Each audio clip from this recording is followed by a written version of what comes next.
Hola a todos, ¿cómo están? Espero que muy bien. Sean nuevamente bienvenidos a esta su serie y su canal, Hablemos de Historia Venezuela. El día de hoy vamos a darle continuidad a la miniserie que hemos titulado Historia del reclamo de Venezuela sobre el Esequibo. Y en esta segunda parte vamos a pasarle revista a los grandes acontecimientos que están ligados a este tema que ocurrieron durante el siglo XX y la primera parte de este siglo XXI. Destaca, por supuesto, entre ellos el Acuerdo de Ginebra de 1966, pero también veremos otras cosas importantes como lo son los errores, las omisiones cometidos por diversos gobiernos y algunos elementos que concurren a este importante análisis. Así que bueno, esperamos que lo que vayan a ver ahora sea de su absoluto interés y agrado. Muchas gracias. Nos vemos al cierre. Bueno, muy bien. Interesante todo lo que ambos han dicho sobre este tema del laudo arbitral de París.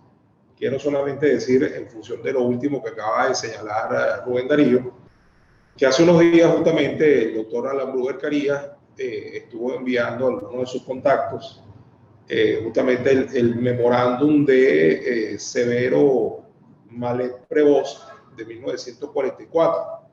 Eh, tuve la posibilidad, la oportunidad de recibirlo, ya que mantengo cierto contacto con el doctor Bruger, eh, cuya amistad me honra, por cierto. Y para mí ha sido un honor, por ejemplo, haber escrito un artículo en un libro homenaje que se hizo hace 2 años en función de sus 80 años de vida. Y bueno, hay datos aquí muy interesantes, ¿no? Esto es un texto que es el testimonio escrito por el ex juez y abogado Otto Schoenrich sobre la conversación que sostuvo en Nueva York en 1944 con Severo Malet Prevost, quien fue el abogado de Venezuela ante el Tribunal Arbitral de París de 1899 y que decidió sobre la disputa entre Venezuela y el Reino Unido relativa al Esequibo. Y para mi sorpresa, bueno, esto fue publicado después en las memorias de Prevost sobre el lado arbitral, las cuales se publicaron en 1949, lo cual quiere decir que si Prevost era el abogado de Venezuela en 1899 y tuvo esta conversación después con este señor en 1944 y todo esto se publicó en 1949, quiere decir que Prevost fue un hombre que vivió mucho tiempo, ¿no?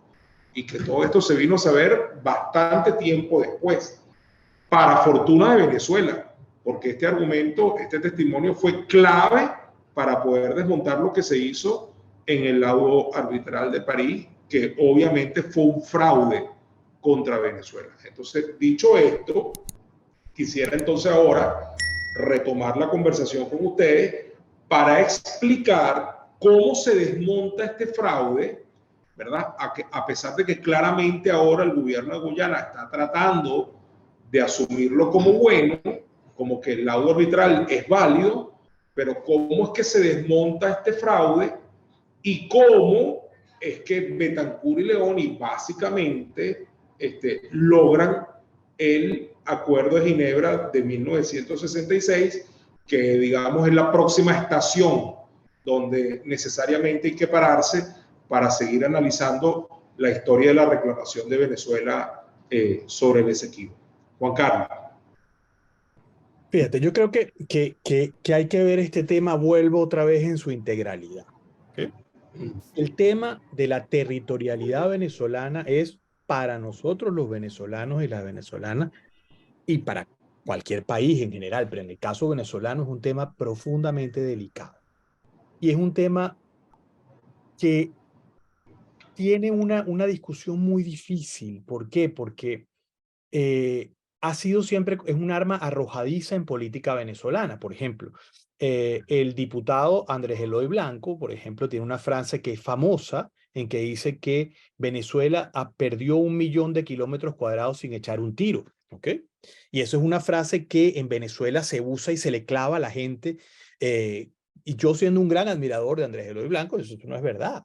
¿Okay? Eso no es cierto. En los debates políticos del Tratado de 1941, él lo dice ese tema, pero eso no es cierto, porque además dice que es el país que más ha perdido. Cuando tú miras en el continente americano, por ejemplo, Colombia perdió todo Panamá. ¿Ok? Sí, cuando uno lo visualiza y lo pone en contexto, tú tienes que darte cuenta que este es un tema muy importante en la política en Venezuela. En segundo lugar, los tratados de límites en Venezuela que han conformado la territorialidad que conocemos han sido en general aceptados por militares, han sido objeto de los gobiernos dictatoriales, ¿ok? Los grandes tratados. Y esto lo hago como introducción a que ese proceso que tú describías de Betancur y Leoni, que es el proceso más difícil de la territorialidad venezolana, pelear con el Reino Unido, es una obra de la democracia venezolana. ¿Okay?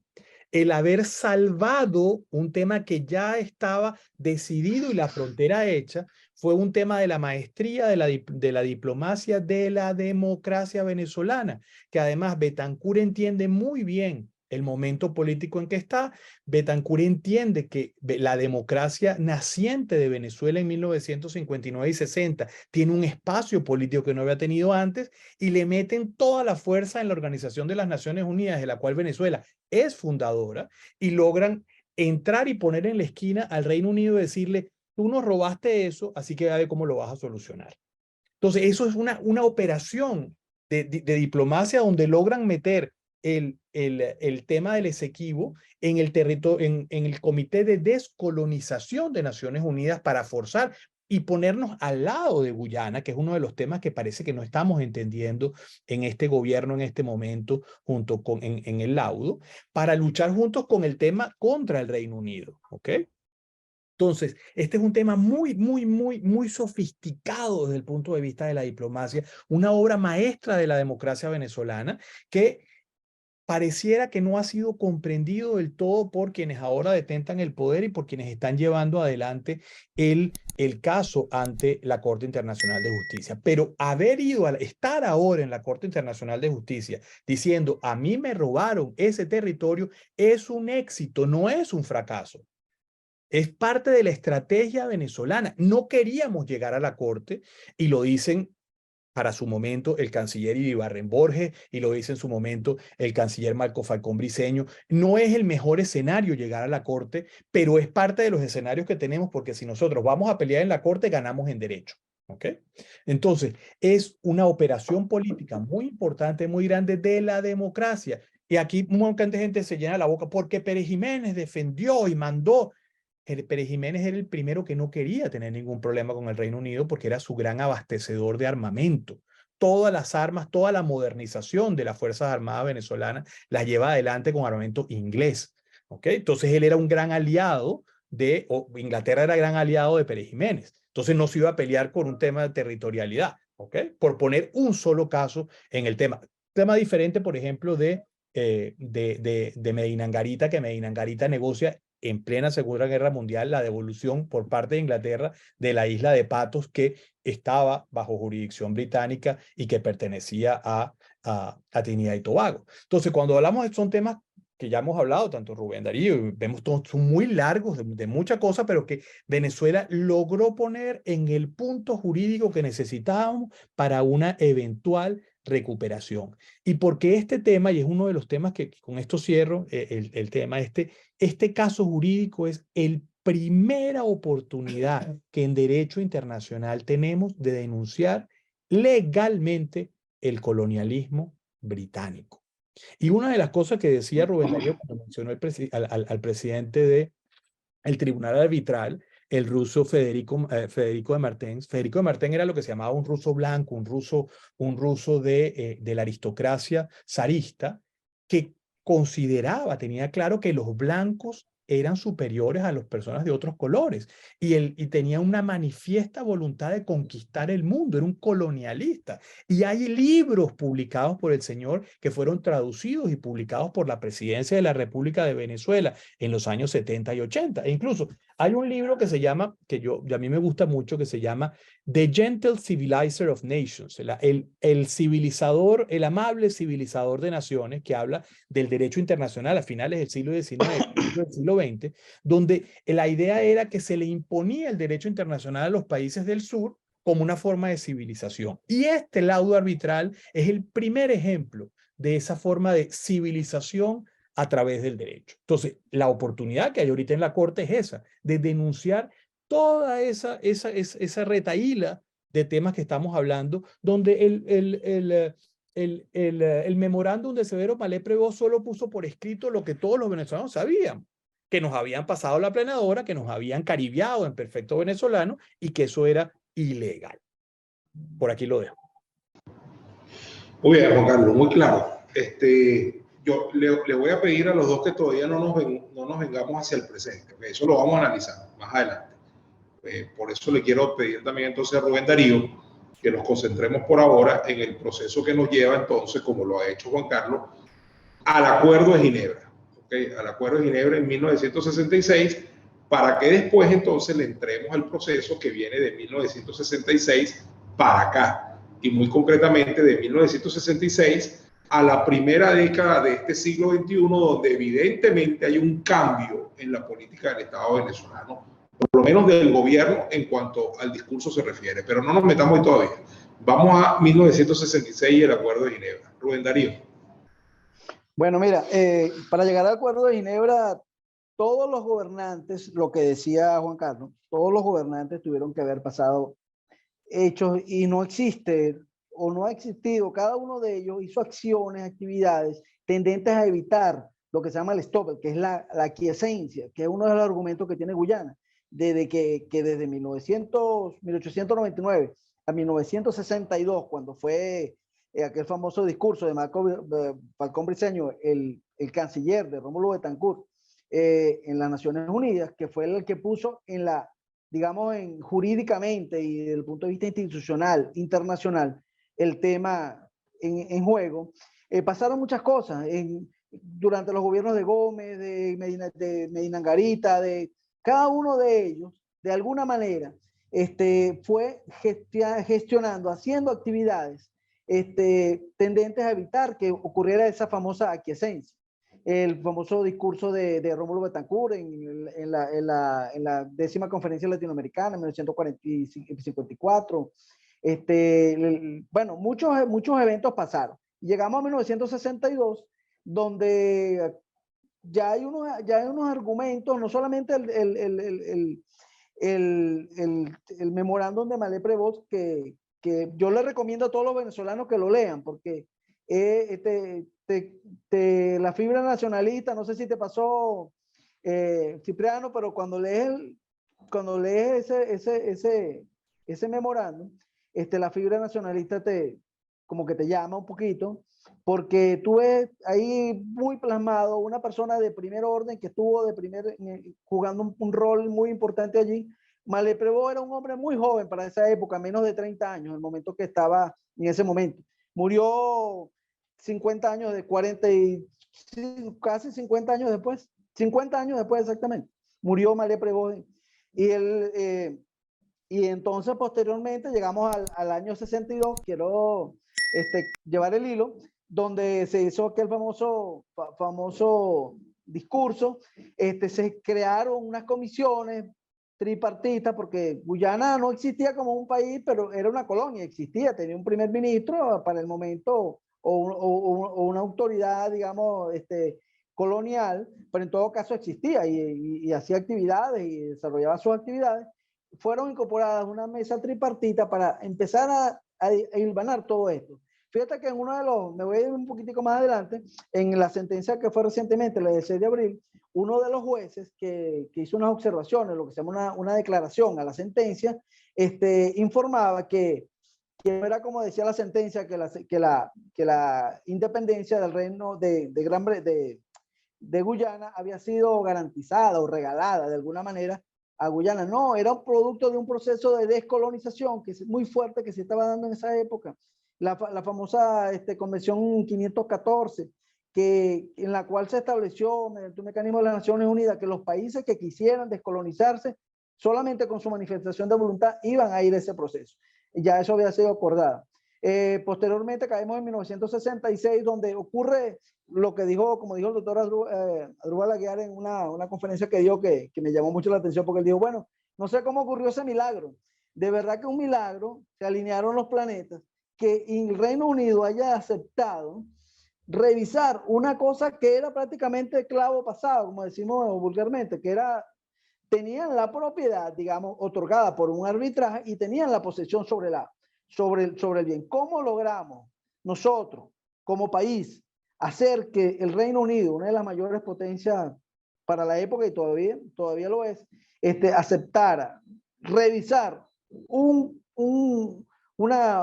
situación jurídica y de hecho sobre una cosa que había ocurrido 60 años antes, o 60, más de 60 años, 65 años, 67 años antes, es realmente el mayor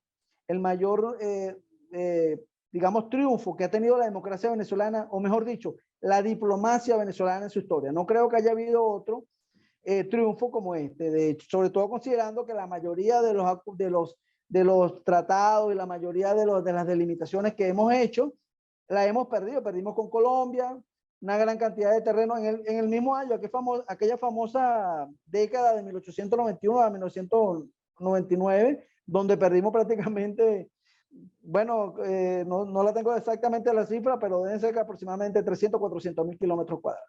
Entonces, en definitiva, se logró el objetivo. Ahora, en esa comisión, una vez que se firmó el Acuerdo de Ginebra, se acordó que se iba a formar una comisión mixta que iba a durar 4 años para llegar a una solución pacífica, práctica, amigable y que fuera aceptada por ambas partes. Esa comisión duró 4 años en funciones.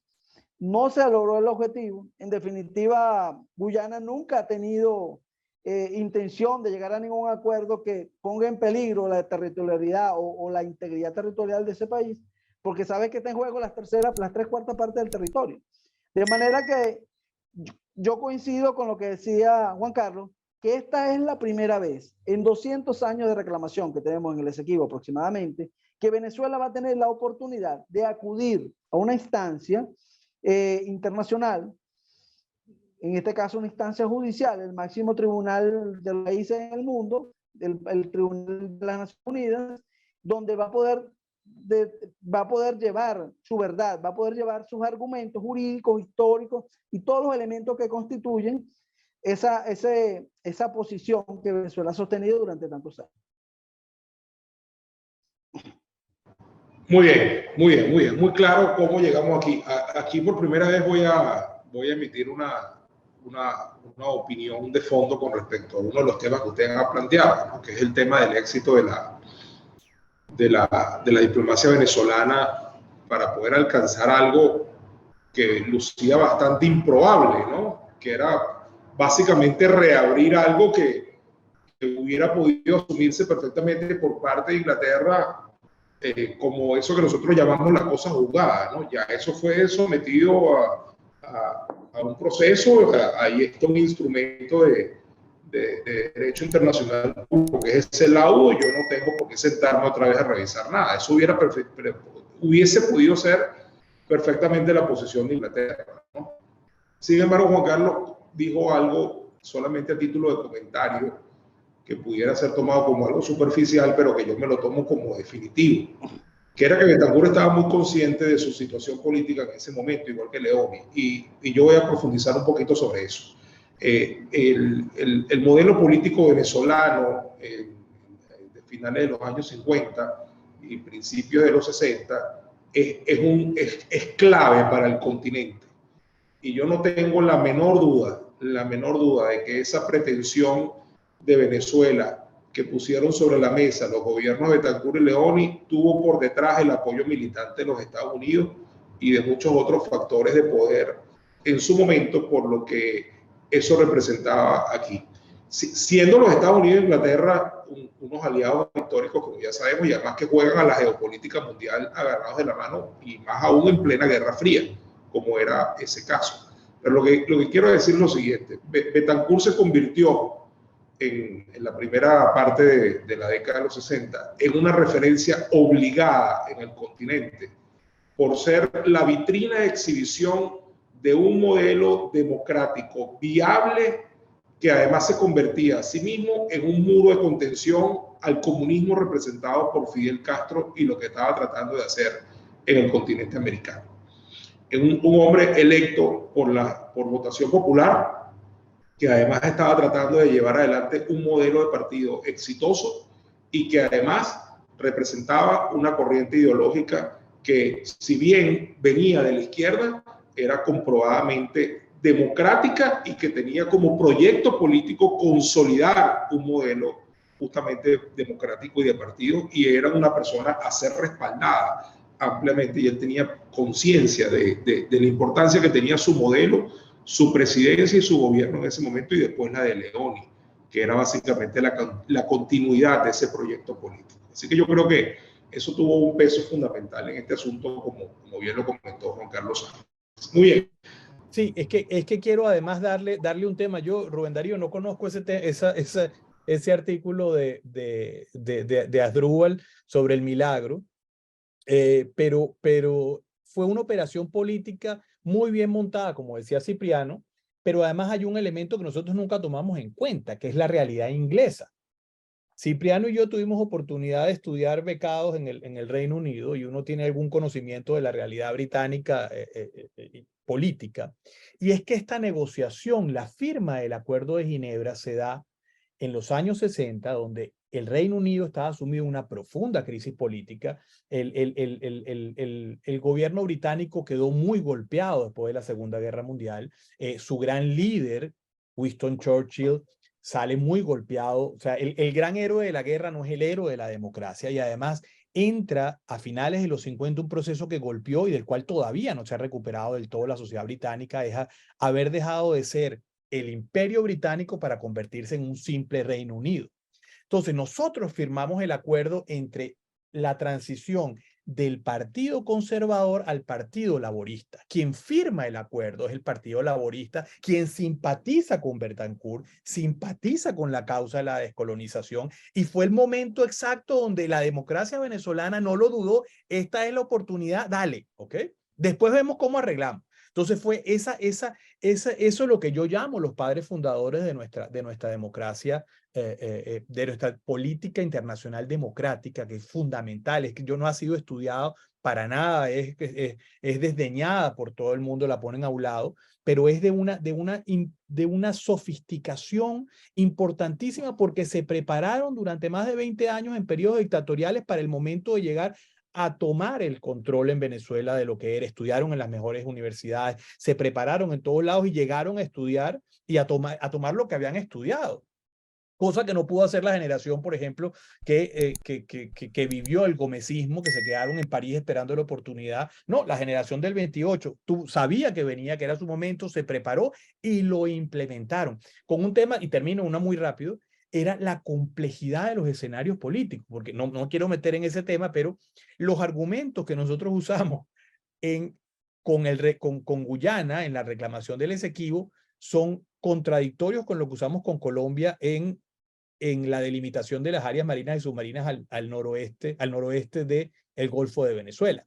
Entonces nosotros siempre tuvimos que manejarnos en un elemento muy difícil, porque si nos íbamos mucho por un lado perjudicábamos uno, y si nos íbamos mucho por el lado del otro. Entonces siempre llevamos las dos causas al mismo tiempo, pero no pudiéndole meter toda la energía a los dos, porque los dos casos tenían argumentos que en sí mismos se podían contradecir, y en eso la democracia trató mucho de cuidarse, y le costó muchísimo a la democracia ese tema, particularmente a Carlos Andrés Pérez, que fue el que intentó solucionar los dos casos y le tuvo un gran costo político nacional e internacionalmente. Aquí lo dejo. Muy bien.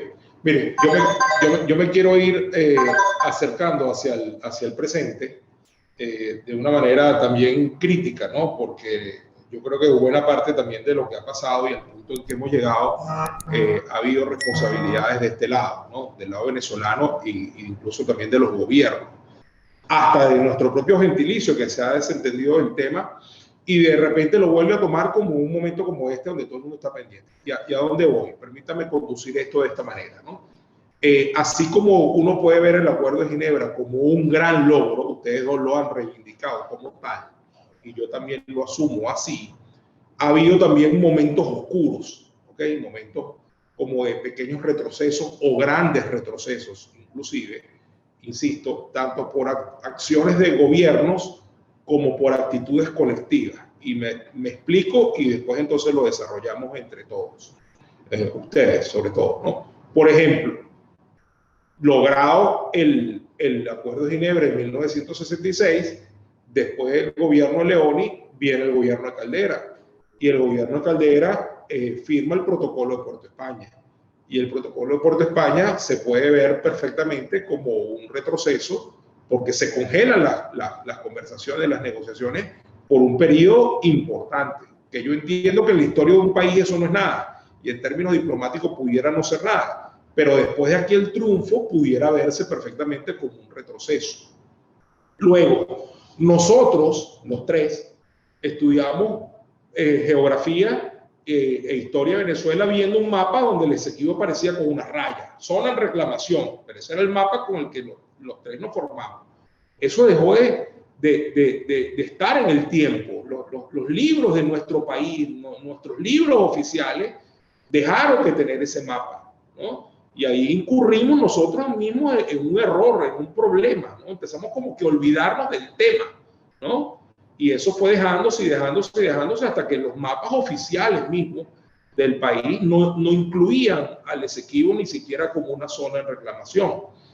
Y finalmente ocurrió, a mi manera de ver, lo más grave de todo, que fue en la primera década de este siglo, cuando Hugo Chávez, siendo presidente de la República, exprofeso de manera muy clara, muy contundente, de manera expresa, además con el verbo caliente que lo caracterizaba, bueno, dijo de una manera muy clara, bueno, yo no me voy a oponer a que el gobierno de Guyana otorgue concesiones, yo no me voy a oponer a que ahí se haga una autopista por una concesionaria de Brasil, yo no me voy a oponer que se haga esto y aquello, con lo cual, bueno, si uno podía interpretar que algunas conductas podían ser aquiescencia, aquí no era una interpretación, aquí era algo que fue dicho expresamente. Y eso evidentemente debilitó de una manera muy contundente nuestra posición, que ya de por sí es mala en la vía de los hechos, en la vía fáctica, porque Guyana siempre ha tenido control efectivo del territorio, sino que además debilitó nuestra posición jurídica, porque es muy fácil argumentar para la otra parte que hay allí una prueba inequívoca de lo que es aquiescencia, admitir, conceder, aceptar, ¿no? No solamente lo estás aceptando porque te quedas quieto, sino que lo estás diciendo, no me importa, no me meto, hagan lo que quieran, que yo no me voy a meter. Entonces, eso sin duda alguna nos debilitó. Eso es distinto al momento ahorita, porque después que hubo unas elecciones en Guyana y perdió la izquierda y ganó la derecha, entonces evidentemente el gobierno cambió el discurso y ahora sí se puso otra vez la bandera nacional de cobija y de capa, y la actitud ha cambiado al punto en que llegamos hoy, donde pareciera que estamos todos de acuerdo en que hay que salir en defensa del territorio, pero sin duda alguna yo no dejo de decir que el daño que Chávez le hizo a esto fue brutal, en una posición abiertamente entreguista. Esa es mi opinión, ¿ok? Y además los hechos creo que me sustentan, me apoyan. Ahora bien, dicho esto, entonces yo quisiera pasarle revista con ustedes a lo que ha pasado del Acuerdo de Ginebra para acá.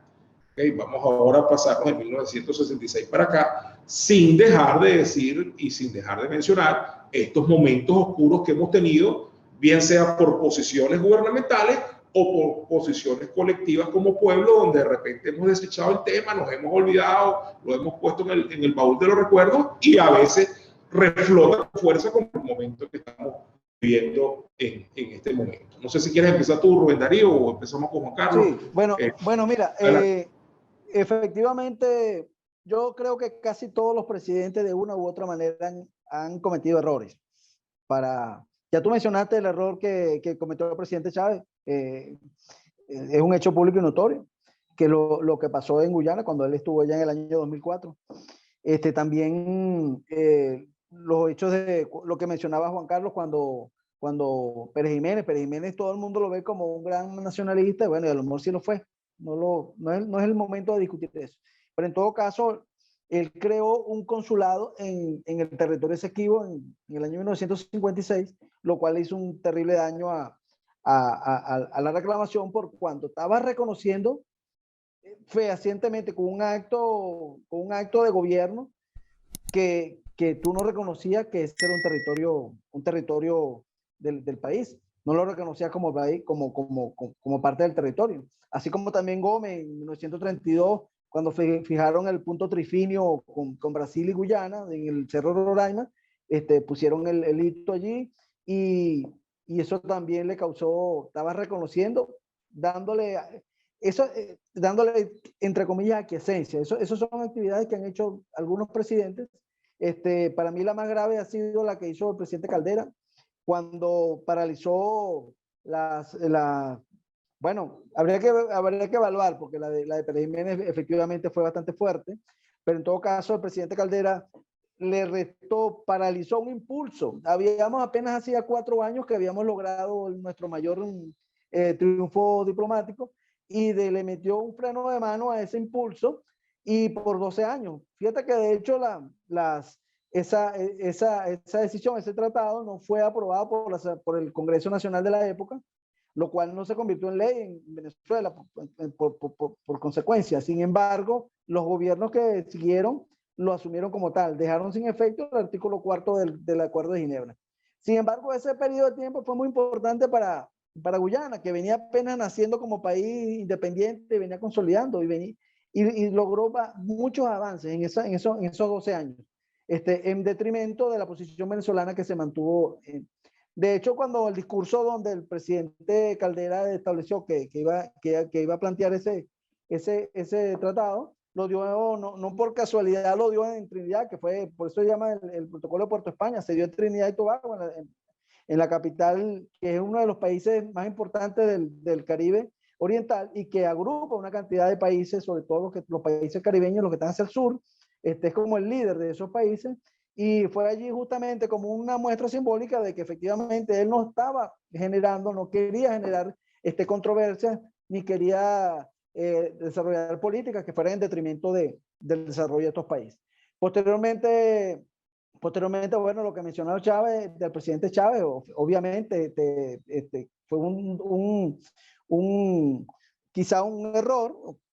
Está para la evaluación el impacto que pudo haber tenido, porque en todo caso las afectaciones, los desarrollos que se han desarrollado ocurrieron mucho tiempo después del año 2004. Y bueno, efectivamente, como te digo, cada uno de los presidentes de alguna u otra manera ha ido haciendo errores. Nosotros, por ejemplo, tenemos la rebelión del Rupununi, que es en 1969, que muchos venezolanos, muchos militares y muchas personas conocedores del tema consideran que si había una oportunidad de oro para poder actuar desde el punto de vista de hecho, el punto de vista fáctico por la fuerza, era ese momento. Recordemos que en el año 1966 Venezuela había invadido la isla Anacoco completa y todavía la tenemos hasta la fecha. Quiere decir que esa ocupación que se hizo en ese momento, quizá por la fuerza, se pudo mantener en el tiempo. ¿Qué hubiera pasado si en el Rupinuni si hubiera el gobierno de Venezuela, que no lo hizo Caldera, pero ya habían venido los líderes del gobierno a hablar con el presidente Leoni a tratar de lograr un apoyo en ese sentido? Entonces son ejercicios, digamos, ejercicios históricos que, bueno, que habría que sería muy difícil determinar qué hubiera pasado, ¿no? En todo caso. Pero sí se han dado muchos elementos que de una u otra forma han sido, han ido en desmérito y han sido apoyados por Guyana, han sido aprobados o aprovechados, porque Guyana sí efectivamente es un país que ha ido con una política bastante coherente, como la vemos, y ha ido ganando terreno lentamente, pero paulatinamente a través de todos los tiempos, hasta llevarnos a un punto en el cual no queríamos llegar, que era estar en las puertas de un juicio ya para una contestación de una demanda en el fondo, que es lo que tenemos ahora pendiente para el 8 de abril del 2024.